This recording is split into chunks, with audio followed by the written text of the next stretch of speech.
Assalamu alaikum, dear students. Now we are back live again with the new chapter line coding communication systems. तो इस chapter के अंदर हमारे पास जो content है, सबसे पहले तो इंट्रोडक्शन देखेंगे, प्रॉपर्टीज देखेंगे, फिर desirable properties of line coding देखेंगे, और फिर polar, non polar Manchester, differential Manchester, ये लाइन कोडिंग की जो 4 टेक्निक्स हैं इनको देखेंगे। पहली बात तो ये कि what is line coding and why we need line coding too. तो पहली बात तो ये व्हाट इज लाइन कोडिंग। जैसे आपको हमने एम्पलीट्यूड मॉड्यूलेशन हमने पढ़ी, फ्रीक्वेंसी मॉड्यूलेशन, डीमॉड्यूलेशन हमने पढ़ी। It's all about transmitting the data from the transmitter end to the receiver end. फिर लास्ट अभी जो हमारे लेक्चर्स हुए हैं वो डिजिटल मॉड्यूलेशन के हुए हैं। अब हो क्या रहा है कि हम कुछ डाटा जो है ओवर द चैनल सेंड कर रहे हैं। आपने देखा होगा पल्स कोड मॉड्यूलेशन की जो हमने लैब परफॉर्म की, उसमें स्ट्रीम ऑफ बाइनरी डाटा है जो पल्स कोड इनकोडर से निकल के, पल्स कोड मॉड्यूलेटर के इनकोडर से निकल के डिकोडर की तरफ जो है वो ट्रांसमिट होती है। और जो स्ट्रीम ऑफ डाटा है वो सीरियल ट्रांसमिशन है। उसमें आपने फॉर एग्जांपल, एक एग्जांपल है, उसमें एक अदद सिग्नलिंग थी। क्लॉकिंग की हम बात नहीं कर रहे हैं, क्लॉकिंग तो एक सेपरेट एंटिटी है जो कि ट्रांसमिटिंग एंड पे या रिसीविंग एंड पे सिस्टम की क्लॉक होती है, वो सिग्नल के साथ ट्रांसमिट नहीं होती। लेकिन आपने गौर किया होगा, एक सिंक्रोनाइजेशन फ्रेम के नाम से एक पल्स थी जो कि पल्स कोड मॉड्यूलेटर इनकोडर को ये बता रही थी, सॉरी मॉड्यूलेटर को और डीमॉड्यूलेटर को ये बता रही थी कि आपके पास जो ट्रांसमिटेड डाटा है, वो ट्रांसमिटेड डाटा की बिट या उसका फ्रेम कहाँ से स्टार्ट हो रहा है। अब अगर फॉर इंस्टेंस ये जो सिंक्रोनाइजेशन फ्रेम है या सिंक्रोनाइजेशन सिग्नल है, ये अगर हम ट्रांसमिट नहीं करें या किसी तरह से इसको डिकोडर के साथ एम्बेड नहीं करें, तो डिकोडर को ये बात नहीं पता चल सकती कि फ्रेम जो है, जो बिट का जो जो जो 8 बाइट, 8, हाँ, 8 बिट्स का या 1 बाइट का जो फ्रेम बन रहा है, वो फ्रेम स्टार्ट कहाँ से हो रहा है। तो जो सिंक्रोनाइजेशन सिग्नल था, it is very necessary to be transmitted along the data itself. मैंने वहां पर लास्ट लैब जो पल्स कोड डीमॉड्यूलेटर की डिकोडर की मैंने करवाई, उसमें ये भी बताया कि ये सिंक्रोनाइजेशन सिग्नल है, ये आपकी स्पेक्ट्रल डेंसिटी के अंदर ही लाई करता है, यानी स्पेक्ट्रम के अंदर ही लाई करता है। तो होता क्या है कि ये सिग्नल भी 7 चैनल में ट्रांसमिट होता है, सिग्नल उसके साथ, डाटा के साथ। क्योंकि डाटा की रिप्रेजेंटेशन के लिए इस सिग्नल का होना बहुत ज़्यादा ज़रूरी है। इसको आप इस तरह समझें कि आपको एक लेटर लिखना है, या ईमेल करना है, या व्हाट्सएप करना है, या किसी को पोस्ट करना है। अगर फॉर एग्जांपल आपको वो लेटर पोस्ट करना है, तो आपको उस लेटर के ऊपर उस पर्टिकुलर जगह का एड्रेस लिखना पड़ता है एनवेलप के ऊपर। पहले तो आप एनवेलप में डालते हैं, एनवेलप में कुछ आप टिकट्स लगाते हैं, फिर आप एड्रेस लिखते हैं प्रॉपर तरीके से। वो जो एड्रेस है ना, दैट इज द कोडिंग, कि वो लेटर किधर के लिए इंटेंट है। तो जो चैनल ऑफ कम्युनिकेशन से जब वो लेटर गुजरता है, तो डेडिकेटेड रिसीवर को ही पहुंचता है। एक तो ये बहुत इंपॉर्टेंट एलिमेंट। जैसे ईमेल एड्रेस, मेरा ईमेल एड्रेस haris@dsu.edu.pk है। अब हारिस नाम के अगर 4-5 बंदे हैं, और आपने किसी का नाम हारिस अहमद है, किसी का नाम हारिस फुरकान है, मेरा नाम हारिस जिक्रुर रहमान है, तो हारिस के नाम से तो सेंड नहीं होगा ना, पूरा नाम ईमेल एड्रेस में साथ लिखना पड़ेगा आपको। इसी तरह से व्हाट्सएप आप करते हैं तो मोबाइल फोन का नंबर आपको पास होना चाहिए। तो इसी तरह से जब आप डेटा ट्रांसमिट करते हैं ओवर द चैनल, जैसे हमने लास्ट क्लास में डिजिटल मॉड्यूलेशन को स्टडी किया, लैब में pulse code modulation, pulse code encoder decoder को हमने देखा। तो जब ओवर द चैनल वो डेटा ट्रांसमिट होता है, तो उस डेटा की रिप्रेजेंटेशन, उस डेटा की रिप्रेजेंटेशन इस तरह से, ताकि हमें पता चल सके कि डेटा किस नौइयत का है, डेटा की क्या कैरेक्टरिस्टिक्स हैं, ये भी चैनल में साथ साथ ट्रांसमिट करनी पड़ती है। That is called as line coding, simple अल्फाजों में, कि आप दरअसल जो बाइनरी डेटा है, जो बाइनरी डेटा जो ट्रांसमिट करने लगे हैं आप, उसकी रिप्रेजेंटेशन कैरेक्टरिस्टिक्स की, जैसे हमने पल्स कोड मॉड्यूलेशन में लैब में, मैं बार बार इस बात को इसलिए दोहरा रहा हूँ कि पल्स कोड मॉड्यूलेशन की लैब में जैसे हमने किया था कि हमने उसके साथ एक फ्रेम सिंक्रोनाइजेशन सिग्नल सेंड किया था। अगर आप 2 मिनट दें तो मैं आपको उसकी वीडियो भी दिखाता हूँ। अच्छा, ये मैं लास्ट लैब की वीडियो प्ले कर रहा हूँ। तो इसमें आप देखें, ये अब देखिए ये सिग्नल आ रहा है साथ में, दिस सिग्नल। मैं अगर इसको पॉज करूँ यहाँ पे देखें मेरा कर्सर भी चल रहा है। ये जो मेरा सिग्नल है, मैं इसको दोबारा एनोटेशन ऑन करूँ, ये है मेरे पास फ्रेम सिंक्रोनाइजेशन सिग्नल, और ये मेरा पीसीएम डाटा है। यानी ये वो पीसीएम डाटा है जो मुझे सेंड करना है ट्रांसमीटर के साथ। ये जो फ्रेम सिंक्रोनाइजेशन सिग्नल है, अगर ये फ्रेम सिंक्रोनाइजेशन सिग्नल ये बता रहा है कि फ्रेम मेरा स्टार्ट कहाँ से हो रहा है, डाटा फ्रेम। एक फ्रेम के अंदर 8 बिट्स है, 1 बाइट है। तो 8 बिट्स या 1 बाइट का फ्रेम कौन से बिट से स्टार्ट हो रहा है और किधर एंड हो रहा है, that is been sent through this frame synchronisation signal. तो अगर ये फ्रेम सिंक्रोनाइजेशन सिग्नल आप डाटा के साथ, यानी ये जो डाटा के साथ पीसीएम डाटा के साथ सेंड नहीं करेंगे, तो आपको अंदाजा नहीं होगा कि आपका सिग्नल कहाँ स्टार्ट हो रहा है और कहाँ एंड हो रहा है। मैं आपको डिकोडर जो हम मॉडलिंग की थी हमने, तो वो मैं दिखाऊंगा। तो वहां पे मैं आपको एक चीज दिखाऊंगा, ये थोड़ा सा यहाँ पर रुकेंगे जरा। तो ये मैं यहाँ पर दिखाना चाहूंगा आपको कि हमने देखें लास्ट लैब में, हाँ ये देखें, यहाँ पर देखें, अगर आप देखें ये एफ एस लिखा हुआ है। F S stand for frame synchronisation signal, this frame synchronisation signal. तो ये frame synchronisation signal decoder encoder से और डिकोडर में हमने कॉमन किया, यानी इनकोडर और डिकोडर में दोनों हमने कॉमन किए हैं।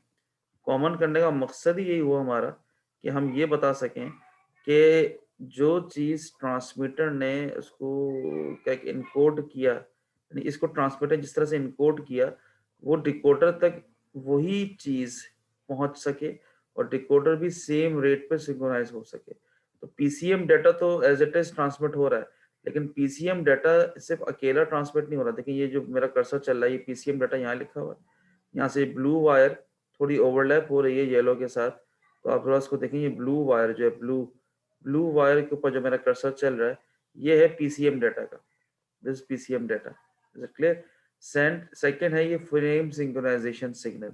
ये फ्रेम सिंक्रोनाइजेशन सिग्नल हमने कॉमन, जैसे हमने पीसीएम डाटा, इसी तरह से फ्रेम सिंक्रोनाइजेशन भी हमने सेंड किया। आप कह रहे होंगे सर क्लॉक भी तो आपने सेम की है।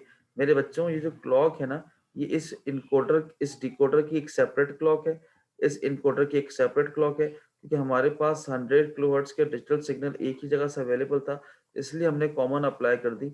अगर ये सेपरेट सेपरेट अवेलेबल होती या इसकी कोई इंटरनल क्लॉक अवेलेबल होती और उस इंटरनल क्लॉक का रेट सेम होता है इनकोडर के साथ, तो हमको सेपरेट अप्लाई करने की जरूरत नहीं होती, क्योंकि जिस रेट पे क्लॉकिंग सिग्नल यहाँ पे मिल रहा होता है इनकोडर के साथ, उसी रेट पे क्लॉकिंग सिग्नल हमें डिकोडर के साथ देना पड़ता है, ताकि सिंक्रोनाइजेशन लॉस्ट ना हो सके। कि क्लॉकिंग सिग्नल के ही साथ फ्रेम सिंक्रोनाइजेशन सिग्नल भी अटैच्ड, मतलब कि उसकी स्पीड के साथ उसका रिलेशनशिप होता है। असल जो चीज है कि हमने इसको भी डेटा के साथ सेंड किया, फ्रेम सिंक्रोनाइजेशन सिग्नल को।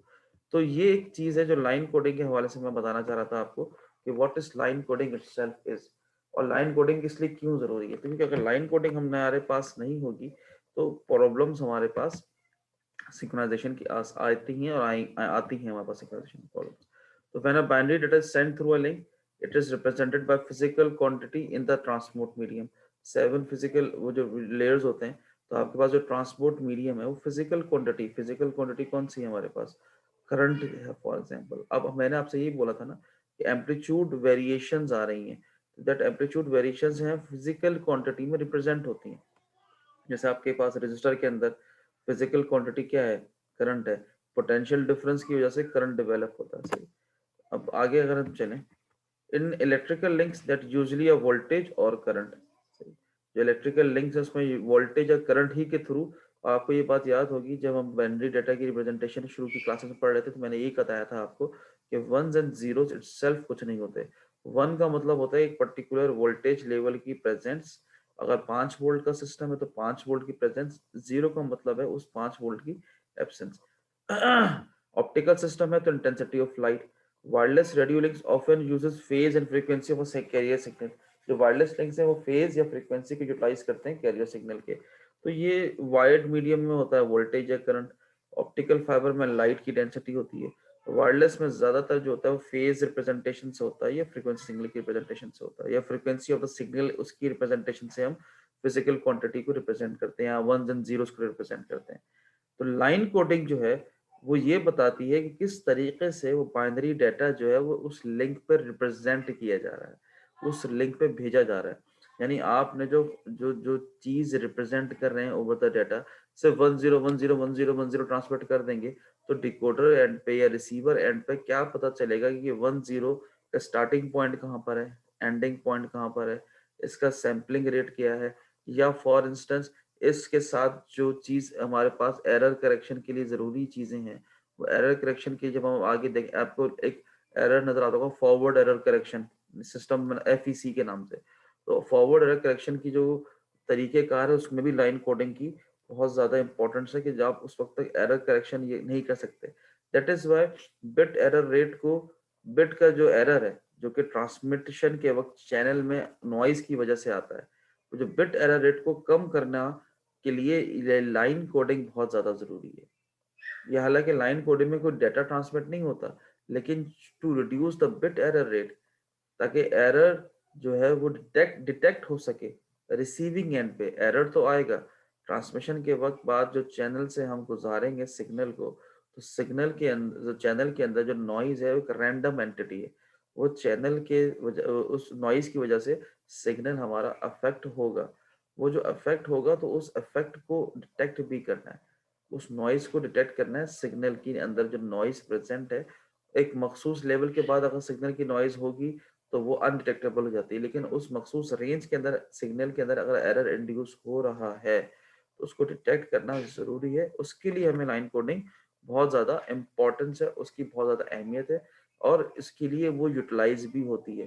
तो उसके ये कोडिंग की स्कीम्स हैं जो अवेलेबल हैं जिसकी वजह से हम कोडिंग कर सकते हैं, वो बहुत सारे फैक्टर्स हैं जिस पे वो डिपेंड करती है, वो एप्लीकेशन के फैक्टर्स हैं जिस पे कोडिंग डिपेंड करती है। मैंने आपसे क्या कहा कि लाइन कोडिंग के जो जो जो कोडिंग के जो तरीके हैं, लाइन कोडिंग का जो डाटा इटसेल्फ है, लाइन कोडिंग भी तो एक डाटा ही है ना, वो भी एक डाटा के तौर पे रिप्रेजेंट किया जाएगा। जैसे फ्रेम सिंक्रोनाइजेशन सिग्नल की हम मैंने आपसे बात की, तो वो भी एक पल्स है ना। तो एक पल्स का मतलब क्या हुआ, एक हाई पल्स आएगी मखसूस टाइम के बाद, फिर एक हाई पल्स आएगी मखसूस टाइम के बाद, तो वो भी एक तरीके का डाटा है जो कि फ्रिक्वेंसी स्पेक्ट्रम पे ही सेंड करना है, जो कि जो उस स्पेक्ट्रम जिसमें सिग्नल जा रहा है उस सिग्नल के स्पेक्ट्रम के साथ ही सेंड करना है। तो जो डायरेक्ट करंट का जो हमारे पास क्या कहना चाहिए। अच्छा, तो अब कोडिंग जो है वो जो लाइन कोडिंग का जो डाटा रिप्रेजेंटेशन है वो दरअसल उसी फ्रीक्वेंसी स्पेक्ट्रम में उसी चैनल के साथ उसी डाटा के साथ सेंड करना उसकी बहुत ज्यादा जरूरत है। ऑब्वियसली जब उसके साथ सेंड नहीं करेंगे तो वो उसी डाटा के लिए ही बनाया गया, उसी डाटा को ही कोड करने के लिए रखा गया है, तो इसलिए वो इन्फ्लुएंस करता है फ्रीक्वेंसी स्पेक्ट्रम को, या डायरेक्ट करंट के कंटेंट को भी इन्फ्लुएंस कर सकता है। तो ट्रांजिशन डेंसिटी से मुराद क्या होती है कि आपके पास एक सिग्नल जो है, एक सिग्नल जो है आपके पास एक पर्टिकुलर चैनल से जब आप उसको ट्रांसमिट कर रहे हैं तो ट्रांसमिशन के वक्त उसकी नंबर ऑफ ट्रांजिशंस कितनी आ रही हैं एक गिवन टाइम पीरियड के अंदर, that is called transition density. एक तरीका ये भी होता है निकालने का कि आप निकालते हैं कि नंबर ऑफ वंस कितने हैं, नंबर ऑफ जीरोस कितने हैं। तो आपके पास जो करंट का जो ट्रांसमिशन हो रही है ओवर द चैनल, तो वो उसका डीसी कंटेंट तो नहीं आ रहा कि वो straight line almost straight line आ रही हो। सिग्नल के अंदर नंबर ऑफ जीरोस कम है, नंबर ऑफ वंस अगर उसके अंदर ज्यादा हो गए तो वो एक ऑलमोस्ट एक just like a DC content आएगा, क्योंकि डीसी कपलिंग होगी फिर ट्रांसमिट रिसीविंग एंड पे, तो दैट इज अनदर एक अनदर प्रॉब्लम है। तो ये चीजें पता करना बहुत ज्यादा जरूरी होती हैं और इसी चीज के लिए हमको पता करना पड़ता है कि सिग्नल जो ट्रांसमिट हो रहा है या तो उसकी ट्रांजिशन डेंसिटी कितनी है और उसकी मार्क डेंसिटी कितनी है। मार्क डेंसिटी से मुराद होता है कि number of ones and number of zeros कितने हैं, असल में होता है नंबर ऑफ वंस कितने हैं। Number of ones with respect to number of zeros and number of ones है। तो नंबर ऑफ वंस अगर फॉर इंस्टेंस आप खुद सोचें, नंबर ऑफ वंस मैक्सिमम हो गए, सारे वंस ट्रांसमिट कर रहे हैं, तो it will be like an DC signal, it will be like a straight line. तो कोडिंग एफिशिएंसी जो है ना, ये डिटरमाइन करती है कि जो रिक्वायर्ड लिंक की बैंडविड्थ है ना, या कॉस्ट ऑफ इम्प्लीमेंटेशन है, that determines the coding efficiency. अब आपके पास एक स्पेक्ट्रम है, उसमें इतनी जगह ही नहीं है कि आप उसमें प्रॉपर तरीके से कोडिंग को सेंड कर सकें, तो ऑब्वियसली कोडिंग की एफिशिएंसी डिक्रीज होगी। फिर आप उसके ऊपर उस सिस्टम के अंदर कितनी कॉम्प्लेक्सिटी इंड्यूस कर सकते हैं, क्योंकि ये एडेड ऑन चीज है, ये एडिशनल चीज है, ये सेल्फ डाटा थोड़ी है। उस डाटा को सही तरीके से रिप्रेजेंट करना, आप समझ लें उस डाटा को प्रोटेक्ट करने के लिए चीज बनाई गई है। यानी आपका डाटा जिस बॉक्स के अंदर है, उस बॉक्स का नाम कोडिंग है। तो अगर वो बॉक्स कितना मजबूत होता है, इसका मतलब आपको उतनी कॉस्ट लगानी पड़ेगी, उस बॉक्स के ऊपर आपको प्रॉपर तरीके से एड्रेस लिखना पड़ेगा, तो वो भी तो डाटा साथ में जाएगा, जब भी तो डाटा सही, वो भी डाटा के साथ जाएगा ना बॉक्स। अदरवाइज अगर एक प्रॉपर, एक फॉर एग्जांपल आपने ऑनलाइन शॉपिंग की, और आपने ऑनलाइन शॉपिंग से क्रॉकरी मंगवा ली, और क्रॉकरी जो मंगवाई है सिंपल थैले में मंगवा ली, तो रास्ते में टूट सकती है। तो फ्रेजाइल का जो कार्टन आता है, वो प्रॉपर कार्टन में पैक करके देंगे, तो आपके घर में वो कार्टन आएगा, तो वो ग्लास का जो क्रॉकरी है वो निकाल सकेंगे ना प्रॉपर तरीके से आप। अदरवाइज आप अगर वो उस बगैर कार्टन के आप लेकर आते हैं, तो वो खदशा है कि आपका डाटा लॉस्ट हो जाए, ब्रेक हो जाए आपका ग्लास बीच में। तो that is why line coding is very important. तो इसका मतलब ये हुआ कि आपके पास कॉस्ट ऑफ इम्प्लीमेंटेशन कितनी है, अगर आप कॉम्प्लेक्सिटी को जो है वो बेयर कर सकते हैं, उसकी कॉस्ट को आप बेयर कर सकते हैं। और दूसरा, एफिशिएंसी कितनी है आपके स्पेक्ट्रम की, जिस पे आपका सिग्नल ट्रांसमिट हो रहा है, उस सिग्नल के स्पेक्ट्रम में जगह ही नहीं है कि आप लाइन कोडिंग कर सकें प्रॉपर तरीके से, तो ऑब्वियसली लाइन कोडिंग की जो एफिशिएंसी है वो उसमें डिक्रीज होगी। तो अगर अगर लाइन कोडिंग की एफिशिएंसी डिक्रीज हो रही है, तो फिर सिग्नल प्रॉपर्ली रिप्रेजेंट नहीं हो सकता। तो सबसे इम्पोर्टेंट है आप उसकी मार्क डेंसिटी जो है वो मेजर कर सकें। मार्क डेंसिटी बताता है कि नंबर ऑफ वंस कितने हैं एक बिट पैटर्न के अंदर। यानी आपके पास एक बिट पैटर्न है, 8 बिट का है, 1 बाइट है, ऑल वंस आ गए, तो ऑल वंस का मतलब क्या हुआ, एक स्ट्रेट लाइन। तो एक स्ट्रेट लाइन का एक स्ट्रेट लाइन का इशू क्या होगा, स्ट्रेट लाइन का इशू क्या होगा कि वो ऐसा लगेगा जैसे एक डीसी कंटेंट है, एक डीसी कंटेंट आपने ट्रांसमिट किया। ये मार्क डेंसिटी का फॉर्मूला है कि number of ones upon number of ones plus number of zeros, where n1 is the number of ones in the pattern, n0 is the number of zeros in the pattern। तो इसकी mark density की जो range है 0.0 से लेके 1.0 तक है, यानी 0.0 की रेंज है या 1.0 की रेंज है। तो अगर एक, it is a therefore direct measure for the DC content of the signal, यानी कि आपका डीसी कंटेंट कितना है सिग्नल के अंदर, उसकी मेजरमेंट है। तो अगर एक पैटर्न है, एक पैटर्न है with the mark density of 0.5 is therefore also called a DC balance pattern. इसी की मैं आपसे बात कर रहा था कि जो डीसी बैलेंस पैटर्न है, ये बहुत इंपॉर्टेंट क्वांटिटी है, ये इंपॉर्टेंट प्रॉपर्टी है, जो कि बहुत ज्यादा यूज हो सकती है, ताकि आप DC, if it is required to maintain DC level the link, यानी एक लिंक के ऊपर डीसी लेवल मेंटेन करने की रिक्वायरमेंट है, तो आपको मार्क डेंसिटी देखनी पड़ेगी कि सिग्नल की मार्क डेंसिटी कितनी है।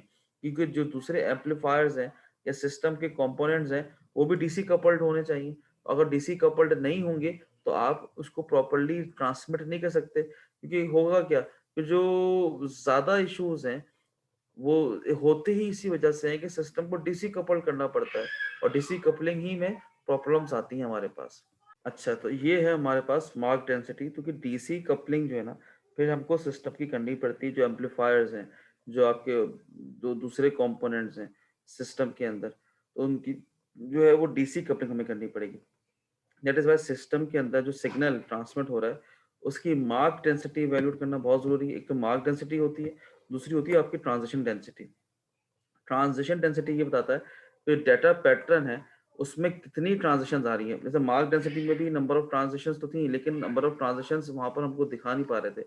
अब यहाँ पर नंबर ऑफ ट्रांजिशंस के रिस्पेक्ट से हम दिखाएंगे कि एक सिग्नल के अंदर 1 और 0 के दरमियान कितनी दफा चेंज आ रहा है, डिवाइड बाय अब इसमें एन टी क्या है, नंबर ऑफ ट्रांजिशंस, और n1 again number of ones है, n zeros क्या है, नंबर ऑफ जीरोस है, where nt is the number of transitions in the pattern, n1 is the number of ones and n zeros are the number of zeros।